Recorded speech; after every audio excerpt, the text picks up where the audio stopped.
ఈ వీడియోలో మనం హారిజంటల్ ప్రొజెక్టైల్ గురించి తెలుసుకుంటాం. హారిజంటల్ ప్రొజెక్టైల్ అంటే ఏదైనా సర్టెన్ హైట్ హెచ్ నుంచి మనం హారిజంటల్గా విసిరేస్తే ఆబ్జెక్ట్ని అది ఈ పాత్లో ట్రావెల్ అయ్యి సమ్వేర్ ఎక్కడెక్కడో పడుతుంది. సో దీనికి వర్టికల్ కాంపోనెంట్ ఉండదన్నమాట, ఓన్లీ హారిజంటల్ కాంపోనెంట్ ఉంటుంది. అదే మనం తీసుకునే వాల్యూ యు. దీనికి వర్టికల్ కాంపోనెంట్ ఉండదు. Okay, ay is equal to -g అదే డైరెక్షన్లో, and ax is equal to 0. దీని రేంజ్ని మనం ఆర్గా ట్రీట్ చేద్దాం. సో ఇది ఎస్ఎక్స్గా మనం తీసుకుంటాం, and s y is equal to ఎప్పట్లాగానే హెచ్గా తీసుకుందాం. సైన్ కన్వెన్షన్ని బేస్ చేసుకొని మనం వాల్యూస్ రాసుకోవచ్చు. సో ఫస్ట్ వన్ నాకు ఇందులో నేను రాసుకున్న ప్రొజెక్టైల్ పాత్ ఏదైతే ఉందో y is equal to tan theta into x minus g by 2u square cos square theta into x square ఉంది. సో ఇందులో theta is equal to 0 substitute చేస్తే చాలు. నేను theta is equal to 0 substitute చేస్తే so I will get the value of y is equal this value is 0 minus g by 2u square x square. Hence y is equal to minus g by 2u square into x square. So ఇది కూడా parabolic path అని చెప్పి నేను prove చేయొచ్చు.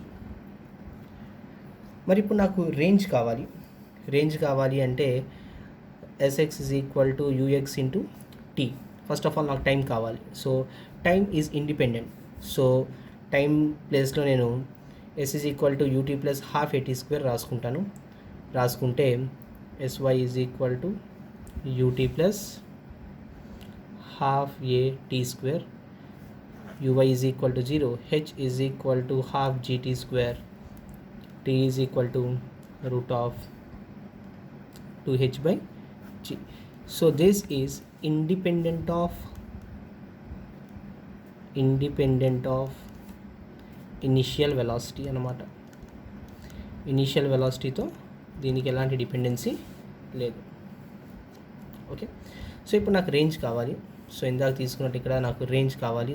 Range is equal to u which is a horizontal component, ఎందుకంటే u x is equal to u, time ఏమో root of 2h by జీగా రాసుకుంటాను. సో రేంజ్ని నేను డైరెక్ట్గా root of 2h by G into యూగా రాసుకుంటాను. This is my range value. So ఇలా విసిరేసిన దాంట్లో ఏ పాయింట్ ఆఫ్ టైంలో అయినా నాకు వెలాసిటీ డైరెక్షన్ చేంజ్ అవుతూ ఉంటుంది. నేను దీన్ని యూఎక్స్ అండ్ వివైగా రాసుకుంటాను. ఏదో ఒక పాయింట్ దగ్గర కావాలి కాబట్టి ఇది విఎక్స్, ఇది వివైగా రాసుకుంటాను. So VX is equal to U, ఎలాంటి చేంజ్ ఉండదు. VY is equal to V is equal to U plus AT తీసుకుంటాను కాబట్టి నేను ఆబ్వియస్గా నాకు మైనస్ జీటీ వాల్యూ వస్తుంది. V at any point is equal to root of v x square plus v y square. So నాకు velocity at any instant is equal to u square plus g square t square వస్తుందన్నమాట. ఇది velocity at any instant of time. మరి నాకు direction కావాలంటే ఏం చేస్తాను, సింపుల్గా tan theta is equal to v y by v x రాస్తాను, which is equal to g t by you.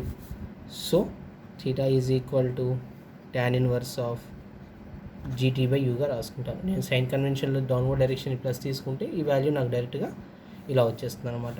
ఇది థీటా వాల్యూ. సో అలా విసిరేసిన బాడీ ఈ గ్రౌండ్ని హిట్ అయ్యే వెలాసిటీ ఎలా తీసుకుంటామంటే v is equal to root of you square plus 2gh. Just like A freely falling బాడీలో మనం final velocity తీసుకుంటే ఎలా ఉంటుందో సేమ్ అలాగే తీసుకుంటాం అన్నమాట.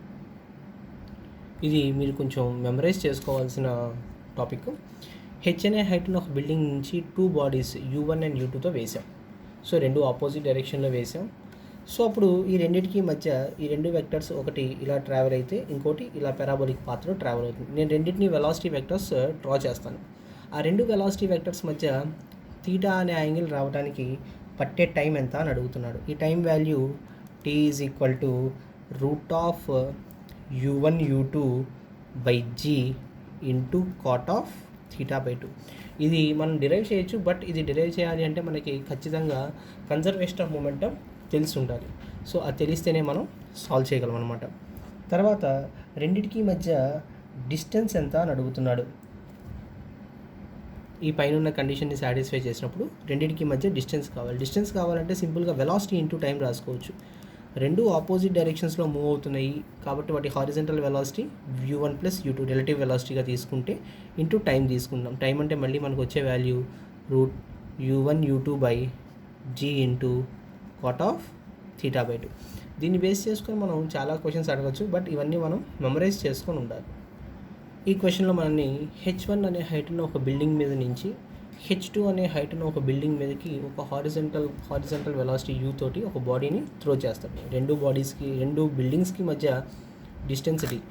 మరి ఈ హైట్ వచ్చేసరికి మనకి it will be h1 minus h2. So ఇప్పుడు నాకు టైం ఎంత పడుతుంది? Time taken is equal to first one time t is equal to root of 2h/g అని మనం ముందే చూసాం. ఇక్కడ h అంటే h1 మైనస్ h2 బై జీగా తీసుకుంటాం అనమాట. మరి డిస్టెన్స్ ఎంత? Horizontal distance travelled d is equal to velocity into టైమ్గా తీసేసుకుంటాం. ఆల్రెడీ t వాల్యూ మనం పైన కనుక్కున్నాం. d is equal to u into t. d తెలియకపోతే మనం ఈ ఫార్ములాని బేస్ చేసుకొని సాల్వ్ చేసుకోవచ్చు అనమాట. ఈ క్వశ్చన్ చాలా ఎగ్జామ్స్లో అడిగేది. n స్టెప్స్ ఉన్నాయి. Each step height h, each step width ఏమో b. ఈ టాప్ మోస్ట్ స్టెప్ దగ్గర నేను u అనే వెలాసిటీతో ఒక బాల్ని ఇసిరేస్తే ఆ బాల్ డైరెక్ట్గా nth స్టెప్ దగ్గర హిట్ అవ్వాలన్నమాట. సో అలా అవ్వాలి అంటే కండిషన్ ఏంటి అని నెంబర్ ఆఫ్ స్టెప్స్ ఎన్ని ఇవన్నీ అడుగుతాడనమాట మనల్ని. సో దీంట్లో మనకి సాల్వ్ చేయాల్సింది ఏంటంటే ఫస్ట్ హారిజంటల్ డిస్టెన్స్ ఎంత. ఈ డిస్టెన్స్ వచ్చేసరికి n ఇంటూ bగా తీసుకుంటాం. ఈ డిస్టెన్స్ వచ్చేసరికి n ఇంటూ హెచ్గా తీసుకుంటాం. అంటే n స్టెప్స్ కాబట్టి n స్టెప్స్ యొక్క హైట్ nh, n స్టెప్స్ యొక్క విడ్త్ nb. సో ఈ n స్టెప్స్ యొక్క విడ్త్ని u into t, distance is equal to velocity into టైమ్గా తీసుకున్నాం. మరి ఇప్పుడు n స్టెప్స్ యొక్క హైట్ని nh is equal to half GT² వాడుకుంటాం.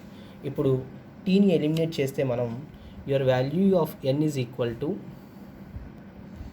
ఇక t ఈజ్ ఈక్వల్ టు మనం nb/u రాసుకొని దాన్ని ఇందులో సబ్స్టిట్యూట్ చేద్దాం. nh is equal to half g n²b²/u².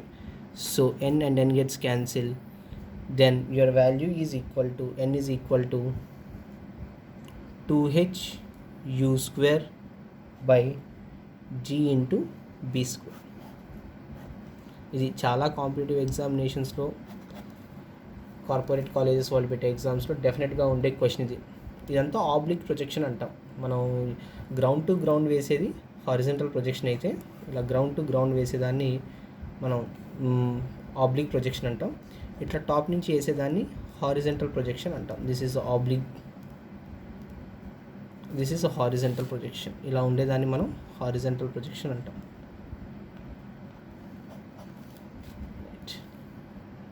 ఈ నెక్స్ట్ వీడియోలో మనం projectile motion on inclined plane గురించి చూద్దాం. కంప్లీట్లీ అడ్వాన్స్లో అడిగే క్వశ్చన్స్, బట్ సాల్వ్ చేద్దాం.